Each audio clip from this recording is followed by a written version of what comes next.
Did you already? There you Hi, go. Dave. Hi, Annika. I think we've had like 14 conversations already, and we're just hitting record now. Yeah, we talked for a long time, and some of it was about this, but most of it was not. Nope. Dumb stuff. No, it's really good stuff. Yeah. Someday we'll share. No, we probably will never share the stuff we talk about before and after. You use bad words. We can't sometimes. You know. Me. Yeah, it's embarrassing. Yeah, I know. You should be ashamed. Okay. Okay. We're continuing on our rabbit trail of Peacemakers, coming out of the Beatitudes, and maybe eventually we'll get back to the Beatitudes. We'll see. We haven't even talked about that part yet. But we just keep making these, I should say you continue to make these connections with different teachings that you've done. And again, just sniffing out this idea of what it means to be a peacemaker or a peacekeeper and choosing Jesus's way. So we've talked a lot about Luke 19 as Jesus is standing over Jerusalem after the throngs of people have yelled Hosanna and worshiped him for what they think they want, which is him to come conquer and bring the power over structure. Mm-hmm. We also have talked a lot about the way of Barabbas and the way of Jesus, and how the people chose Barabbas. And it wasn't about wanting Barabbas, it was about wanting Barabbas's way. Mm-hmm. And not wanting Jesus's way, because Jesus doesn't bring and offer that power over again. Mm-hmm. And it looks like Jesus's way a lot of times, he says love your enemy, and that feels like you said last time that he's this inoffensive guru. I love that. I love that phrase. Like he's just walking around and trying to placate, and that is his way. That his mm-hmm. way is soft. But we're going to talk some more about confronting some of these power structures and how Jesus does that. And hopefully relate it to some of the things happening in our world. So hit it. Boom. No, it's a good setup. And I think what's happened with this peacemaking, it just keeps rippling out because it is connected to so many other things. And when there are, and I think we're taking some time too, because it can tip one way or another, where you get this wrong impression, where when you hear, as you already said, Jesus say, love your enemies, turn the other cheek. If someone asks you to go 1 mile, go 2. If they ask for your shirt, give them your coat. You're like a doormat. And this inoffensive guru thing comes up, where people do have the impression of him, maybe not with a theological base, but that he's an inoffensive guru who went around telling people to be nice. And the easiest way to confront that, we did it last time, is to make it clear that people don't get crucified for walking around telling people to be nice. They get crucified when powerful kingdoms get threatened. And we talked about kingdoms of every kind, be they personal, political, religious, economic. Last week we talked, in the last thing of this, we talked about the zealots who had a way to do the kingdom, and that was power over. And Jesus said, you're wrong. And the Essenes are wrong. He told everybody they were wrong. And the kingdom of God, the way of the kingdom, is going to be a different way. But he kept, so it wasn't this passive kind of mushy walk all over me kind of thing. It was serious confrontation. Good example of that. Matthew 19, the Pharisees were doing what they always did because they wanted to turn the crowd against him. So they came to him in Matthew 19. It says that they were testing him. They wanted to trap him. And so they ask him this question that they know the answer to. And if he answers it wrong, the crowd will turn. And they say, this is it lawful for a man to divorce his wife for any cause at all. And here's the deal. In the law at the time, it was lawful for pretty much any cause at all. I remember teaching this, that a man could discard his wife for burning the bagels. If I'm just tired of you, you're gone, which put women at unbelievable risk. And my theory, even on the woman at the well who had 5 husbands and the one she's with is not, in all likelihood, given the culture, she was not going from using that guy and using that guy. She was discarded and discarded and discarded, and it was not a good time to be a woman. And sad to say, it's true in places even Now, so they asked the question, is it lawful to divorce a man for his wife for any cause? And he starts in verse 4. I love this. And Jesus said, have you not read? Which is, he's just so sarcastic because these are the Bible scholars. Well, you know that thing, the Bible, the Torah, you know, Yeah. they had read. That's all he ever Memorized. did. Yeah, right. And what he said, have you not read that the one who created, that is God, created Ish and Isha, man and woman. And the design of God was that the two would become one, and what God has joined together, let no one put asunder. So he's indirectly answering their question. Verse 7, then they get all uppity and say, well, if that's true, then why did Moses command that we divorce our wife and give them a certificate of divorce? Well, we think we got him now, because if he disagrees with Moses, he's in trouble. Okay. Sure. Right. And so in verse 8, Jesus is not a dummy. In fact, I love these things because it shows him as brilliant. Mm-hmm. Because he basically says, no, you guys got it wrong. He didn't command that you give a certificate. He permitted it because of the hardness of your heart toward women in general. Moses permitted a certificate, and the certificate was actually to protect women, meaning you guys are going to be a bunch of jerks. And it's the, you know, the egg has been broken, and you are going to so to protect the women, you give them a certificate, which means they're kind of lawfully marriageable. That's what the certificate did. So they're not just, and some of them were just out with no protection whatsoever. But the certificate was because of the hardness of their heart. And but the whole point of that story is that when he's responding to these Pharisees, the Pharisees are talking about a power structure, and the power structure is men in control, power over women, and so he's threatening a pretty big thing. He's poking holes in the whole patriarchal system that says men, particularly Jewish men, and today in the culture, people would say, particularly white men, we're the bad guys and everything. It's okay. Are in control. They're on top. We have power over, and we like it on top, and we want to keep it that way. Mm-hmm.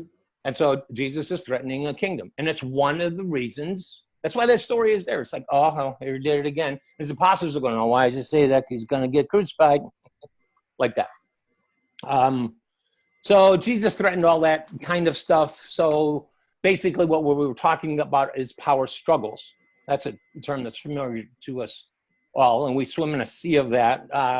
We're a politician or a priest or a parent or a pastor. In order to get what they want, will use their power over to manipulate and abuse. And it's just the story of the human race. Anthony Campolo has an interesting quote. I was doing this series years ago on money, sex, and power, and the whole power thing was kind of connected to this. He wrote a book called The Power Delusion. And what he says is this, and I'm quoting from his book. He says, most everyone does it, plays these power games. Husbands want power over their wives, and wives fight for the same over their husbands. Children struggle to free themselves from the control of their parents, while some parents tyrannize their children. There are pastors who try to dominate and control their congregations, and congregations who do the same right back, just as strong as their pastors. There are employers who love bossing their employees around, and the employees who form unions so they can dictate policy to the employers. There are nations that willingly threaten human existence by building war machines and weapons of mass destruction simply to become a world power. Bottom line is this, says Campolo, human beings hunger for power. We are power hungry. Indeed, consider this, and this is how he kind of pulls it together like this.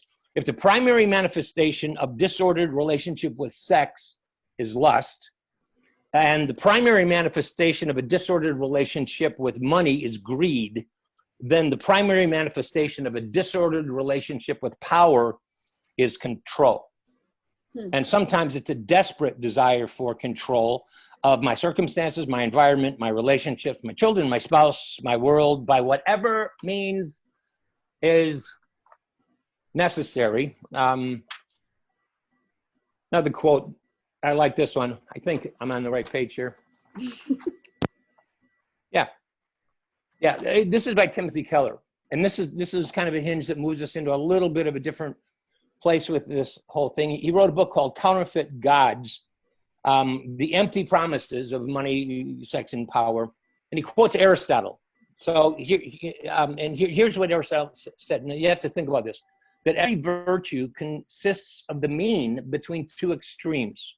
The two extremes being excess on one hand and deficiency on the other. So okay, every virtue consists of something between excess and deficiency. So the virtue of generosity, which is a virtue, lies somewhere, however, between excess, because excess of generosity is waste, and deficiency, because deficiency of generosity would be stingy, just hanging at miserly. Likewise, the virtue of rightly ordered power lies somewhere between the excess, which is abuse, and deficiency, and we've not talked about this yet, which is passivity. Yeah. Meaning I'm so scared of power over that I abdicate all power. I won't exercise any power. So in order to avoid disordered power, I abdicate the power. One place that this would be kind of dangerous, but you can see it. It's an easy place to kind of identify it. It would be with parents. Maybe even, let's make a really broad generalization of somebody whose parents were controlling and overpowering, and they were so, and then when they grew up, they were so loath to be like that, they avoided any kind of expression of authority or even guidance. At times, they would abdicate all kinds of power. So the sweet spot of the virtue of rightly ordered power lies between the two extremes of excess, abuse, deficiency, nothing, abdication, passivity. One example, Moses. Actually, there's two examples in Moses, but Moses is one, so I said one. Moses. You're really good at math. I am. Okay, well, Moses is the guy. I mean, we know his story, and I mean, basically what we remember about him was that eventually he stood his ground, which was authoritative, and let my people go, and it wasn't power over, but he exercised authority, and he led the people out of Egypt, and it took some power to do that kind of thing. But he didn't always do that well. Earlier in his life, we know the story, won't go into it long, but he killed the Egyptian. Remember that, when he got angry? And that's clearly a power over thing. And I think it's how he learned to do power in Egypt. And I'm kind of using Egypt as a symbol of this world system. That's how you do it. And that's how he did it. And that's what he learned. And he ended up spending 40 years on the backside of a desert, learning to be a shepherd. And then when God came to him again and said, I want to use you, all of a sudden we see a different version of Moses. And it wasn't good at first. No, he was ready. No, he was ready to abdicate power. No. Yeah, because he argues with God. His first response to God's call in this was, I can't speak. It was all the reasons why he couldn't do it. I can't speak. Who am I? It's just little old me. Send somebody else. I don't want to do it. Until Exodus chapter 4, verse 14. It says the anger of the Lord burned against Moses. Why? Here's why, Moses.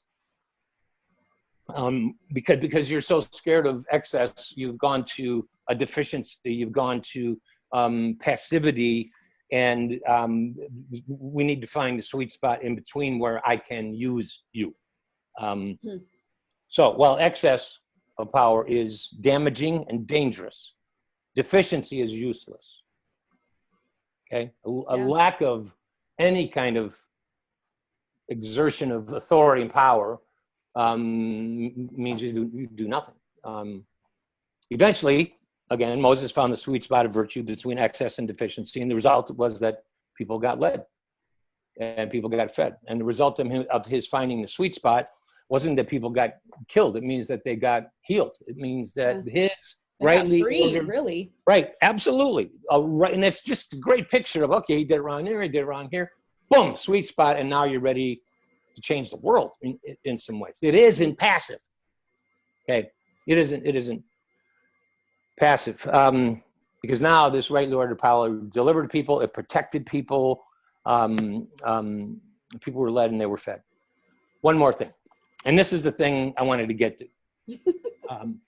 In this old kind of swirling bowl of soup or whatever it is around power and disorder and all that kind of stuff, I want to make a distinction between positional power and personal power. Let me define. Positional power is the kind of power someone has by virtue of an office that they hold, a job that they have. So it's not mine. I'm the boss. Why? Well, because that's my position. When the president of the United States has access to Air Force One because of his position. When his term is over, he no longer has access to that because he's lost his position. He's the same person, but he has position. When I'm driving down the road and the police lights go on behind me, after I figure out whether it's Chris or not. He's never done that. I would love that. Anyway. I would love that too. I mean, yeah. for you, not for me. Yeah, that'd be funny. He keeps threatening. Anyway, I pull over, when the lights, you pull over, and I'm pulling over. I don't know who he is. I don't know anything about their personal character. I'm pulling over by virtue of his positional power or her positional power. And that's not a bad thing in and of itself, but it is what it is. That is a kind of power. It's positional. Second is personal power. And this is power that has to do not with your position, has to do with who you are. This has to do with character, integrity, honesty, people that who have personal authority. You might do what they say, not because they're your boss, but because you respect their authority. They have a kind of authority. They're not bossing you around.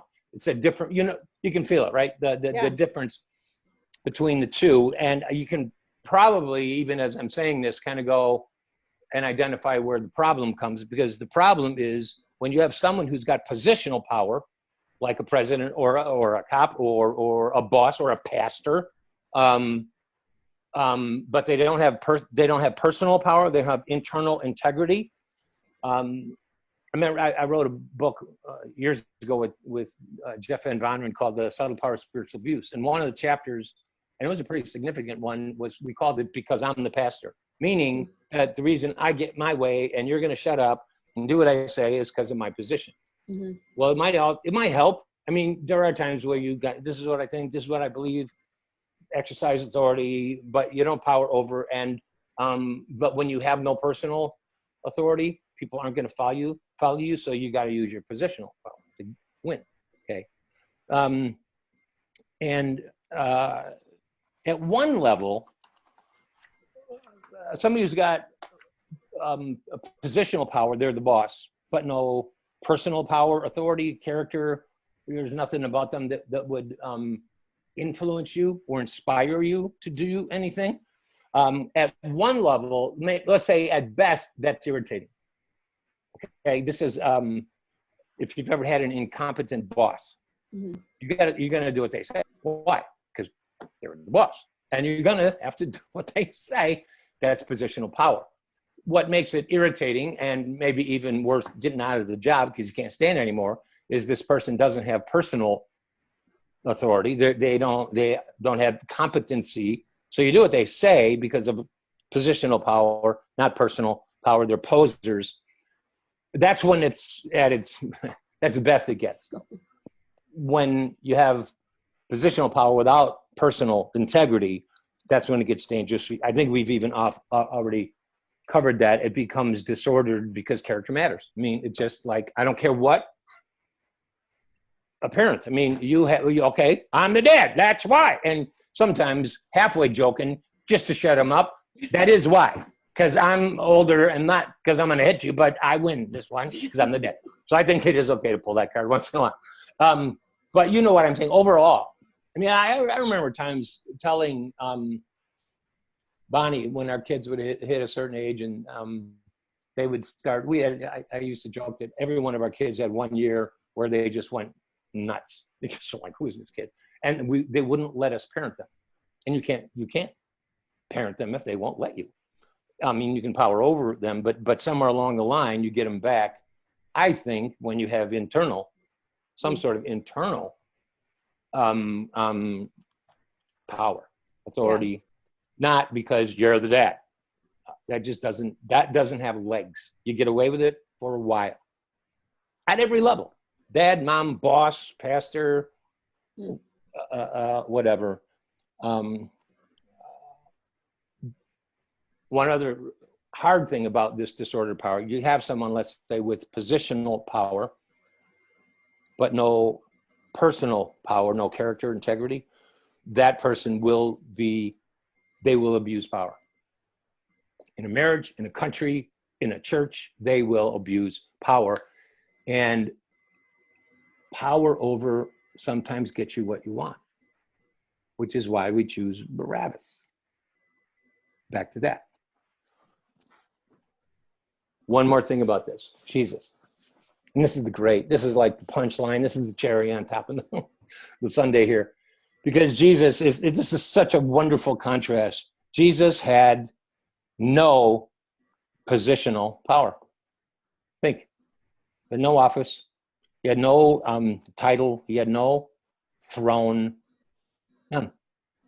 All he had was positional, personal power. He speaks as one who has authority. He didn't say he speaks as one who is in charge of everything. No, he speaks as one who has something internal, and he has authority, and it's not coming because he's demanding it. He just has it. Great picture of contrast is picturing Jesus before Pilate. We did this a couple of weeks ago, but it was the Barabbas scene. But now picture Jesus before Pilate in the context of this conversation. Pilate had positional power. Pilate had all the power. Pilate had the power of life and death to free him, to execute him. He had all the power. He had positional power. Jesus had none. And no positional power. He had a different kind of power that came a different way. And the biggest thing about it is that Jesus' power that came a different way, that was a different kind, had a different effect. Pilate's power put people to death. Pilate's power kept people in control. Because there is a kind of power that does destroy.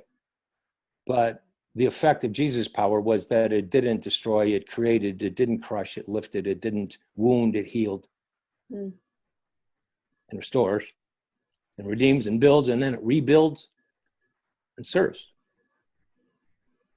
And that's how you build personal power. Matthew 20, remember this story? You do. James and John, this is the brutal part. James and John, their mother comes. Hey, man, would you go ask them? I don't know, it's such weenies, these two. The mom goes, Jesus, would you let my son sit on the right and on the left, whatever. And Jesus says this thing that, we've heard a million times. He goes, it's not mine to give. And people think, well, okay, you just slide over there. It's not mine to give. I think I know why it wasn't his to give. Because in the kingdom of God, there is no positional power. It doesn't exist. By sitting at his right or left hand, you don't have power now. It doesn't exist that way. The only kind that matters in the kingdom of God is personal power. That's on the inside, that something's real. And actually, the way you get personal power in the kingdom of God is letting go of needing to sit at the right hand and the left, and letting go of needing to be served. You came to serve. Boom. Now you're on your way. That's what Jesus said. Remember when, I think it might have been even in the context of that text, we are not to be so among you. The Gentile rulers exercise authority over, not you. That's not how we do it. That's not our way. And when Jesus said that, the Son of Man came not to be served, but to serve and to give his life a ransom for many. People who have learned to serve and not demand to be served use their power to build, and they use it to create and protect and to restore. And I just get blown away by Jesus, because Jesus, Philippians, when he regarded equality with God a thing not to be grasped, but he let go of that. He released all that, and he took all the power that belonged to him as God, and he used it to serve. And that's how power, and it heals people, redeems people, and that's how power looks in the kingdom of heaven. So power is not a bad thing. I mean, as you're talking, my head goes a million different directions. And I mean, even it's what our world has been struggling with since the creation of time. And that is comforting. I was having dinner with Chris last night and even talking about some of the current affairs that we're all facing. And at one point we're talking about, like, this is, yeah, fine, we haven't faced a pandemic like this before, but we have. And our world has faced issues like this before. And the idea of power is not new by any means. And what we're starting to get after is this, like, sweet spot. Was it Aristotle that you said, finding that middle ground between excess and deficiency. And so how do we find that? What does that take? And all I can, and maybe you can speak to this a little bit, all I can come back to is the spiritual disciplines. Are you in the Word? Are you spending time discerning? What are the ways that you are finding time to follow Jesus, to set your mind on what is true? Not on what the world says is true, not on your Facebook feed and your Instagram and your newsreels, and like none of that, on what is really true. I agree 100%. And what came to my mind when you said that was the whole thing of silence and solitude is the louder things get, and things are really loud right now. I mean, you can't hardly watch TV, and it's all the political ads. They're screaming at us. I don't care what side you're on. They just are irritating. Go to my mailbox. Nope. But pick an issue in the world, and everybody's screaming. And what you just said, Annika, a practice that gets you away and builds some boundaries around the noise. Yeah. I used to say this all the time with all the voices. We live in a world of voices. All of them are screaming, and they're all saying different things. And if we hope to ever hear the voice, you're going to have to turn down the volume one way or another. If silence and solitude is a phrase that bothers you, that sounds so wimpy, then don't do that. How are you turning down the volume? How you doing that? Because you got it. Yeah. You have to. It's like non-negotiable if you care about this stuff, because you all you're going to do is pick a voice, the loudest one maybe. And I mean, you think about that. I mean, that would be an interesting thing to go off on a retreat. What voice am I listening to right now that's getting me to decide that it's the loudest one, or it's the one that sounds like me? Right. Well, a lot of times, yeah. And that's not necessarily, that's just part of being human, right? You have to search after the voice. And there have been very few times where God's voice is the loudest in my life.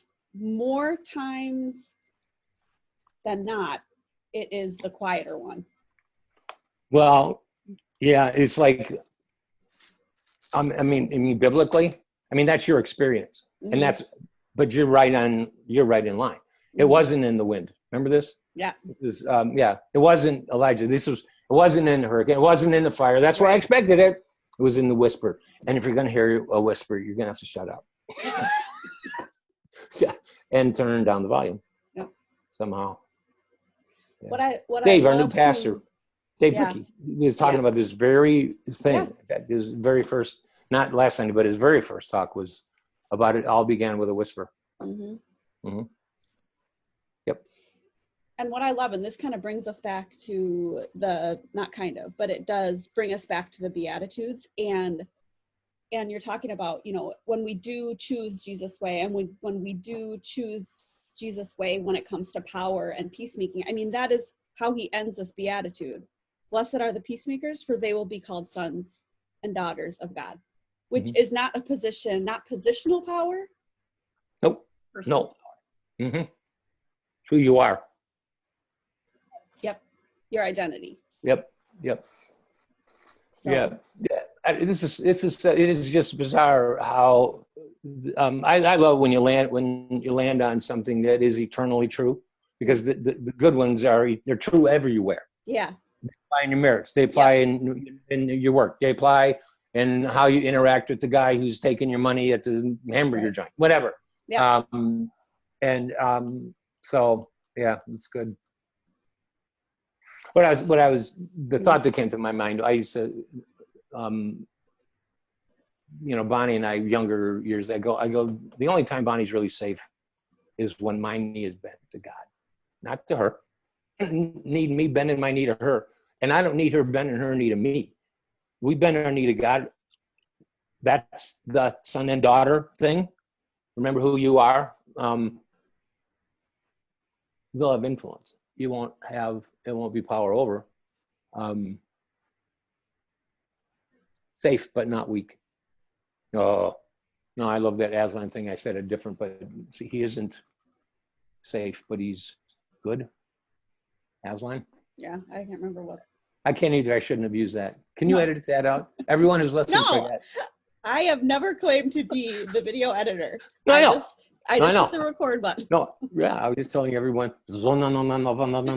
All the stupid things we said. Gone. He's not safe, but he is good. That's what it is. That's right. Yeah. He's not safe. Anyway. It's good. So. All right, friends. I don't even know how long it's been, but this was great. And it always seems to hit on something that I'm struggling with or thinking about. And again, this week doesn't disappoint in that. I know that it's striking me when my heart starts to like, I don't know. It was weird because I could see it. Yeah, I know. It's so awkward. It was a little weird. Anyway. You are strange. Well, I know. How about them Bears? 5-1. I don't know. How about them Bears? We got to go. I don't watch them. I know. Bye, friends. Thanks for joining us. If you are. Yes, that's right. Bye-bye. Bye, Dave. See ya.